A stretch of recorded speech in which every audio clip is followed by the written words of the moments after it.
Hello friends, welcome to mother simple kitchen. আশা করি তোমরা সবাই ভালো আছো। আজকে আমি তোমাদের সঙ্গে শেয়ার করব চিলি পনিরের রেসিপি। এটা পুরো পিওর ভেজ চিলি পনির। এর জন্য আমাদের দরকার পনির। এখানে আমি ট্রায়াঙ্গেল করে কেটেছি, 2টো ক্যাপসিকাম নিয়েছি, 2টো টমেটো নিয়েছি, গাজর একটা নিয়েছি, আদা বাটা 2 চামচ নিয়েছি আর তিল 2 চামচ নিয়েছি।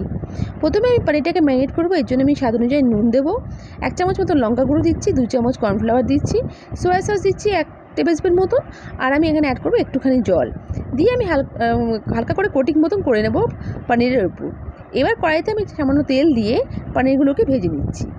আমার রেসিপিটা ভালো লাগলে আমাকে লাইক করে দিও, আর নতুন বন্ধুরা আমার চ্যানেলটা সাবস্ক্রাইব করে আমার পাশে থেকো, আর বেল বাটনটা প্রেস করতে ভুলো না। বেল বাটনটা প্রেস থাকলে তোমরা আমার রেসিপি নোটিফিকেশান সবথেকে আগে পেয়ে যাবে। দেখো পনিরটা আমার ভাজা ভাজা হয়ে এসছে। এবার আমি পনিরটাকে তুলে রাখবো। তোমাদের এক একটা লাইক কমেন্ট আমাকে মোটিভেট করে নতুন নতুন রেসিপি নিয়ে আসার জন্য। দেখো পনিরটা ভাজা হয়ে গেছে, আমি তুলে রাখছি। এবার আমি কড়াইতে অ্যাড করবো লঙ্কা। এখানে আমি লাল লঙ্কা, কাঁচা লঙ্কায় লাল যেটা আছে সেটা অ্যাড করেছি, আর সবুজ লঙ্কা অ্যাড করেছি, আর আমি এখানে আদা বাটাটা অ্যাড করলাম। এবার আমি গাজর দিয়ে দিচ্ছি। গাজরটা দিয়ে আমি হালকা করে ফ্রাই করে নেব। তারপর আমি এখানে অ্যাড করবো ক্যাপসিকাম দেওয়ার পর কিছুটাক্ষণ আমি ফ্রাই করে তারপর আমি অ্যাড করব সোয়া সসগুলো। সোয়া সস এখানে 2 চামচ মতন অ্যাড করছি, টমেটো সসও 2 চামচ অ্যাড করছি। আমি এখানে টমেটো সসটা নো গার্লিক টমেটো সস নিয়েছি। তোমরা চাইলে অ্যাভয়েডও করতে পারো যদি তোমাদের না থাকে। এখানে তারপর আমি অ্যাড করবো 1 চামচ চিলি সস, আর আমি এখানে 1/2 চামচ মতন চিনি দিচ্ছি। চিনি দিলে রান্নার স্বাদটা বেড়ে যাবে। দেখো দিয়ে বেশিক্ষণ এটাকে ভাজার দরকার নেই, যাতে আমার ভেজিটেবলসগুলো ক্রাঞ্চি থাকে। তারপর আমি এখানে টমেটোটা অ্যাড করেই আমি এর মধ্যে নেক্সট স্টেজে অ্যাড করে দেবো পনিরগুলো। দেখবি যাতে ভেজিটেবলের কালারগুলো যাতে বজায় থাকে।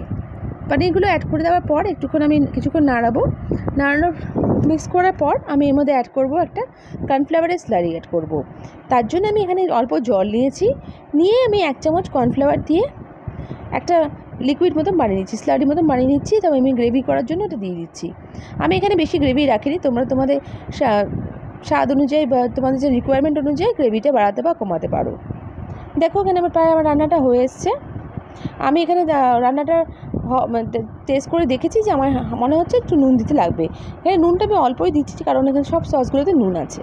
এবার আমি এখানে 2 চামচ মতন সাদা তিল দিয়ে আমি এটাকে সার্ভ করে দিচ্ছি। আমার রান্নাটা কেমন লাগলো আমাকে নিশ্চয়ই কমেন্ট করে জানাবে। যদি ভালো লাগে তাও জানিও, ভালো না লাগলেও জানাবে। নেক্সট রেসিপি নিয়ে আবার হাজির হয়ে যাব। সবাই তোমরা ভালো থেকো, সুস্থ থেকো, বাই।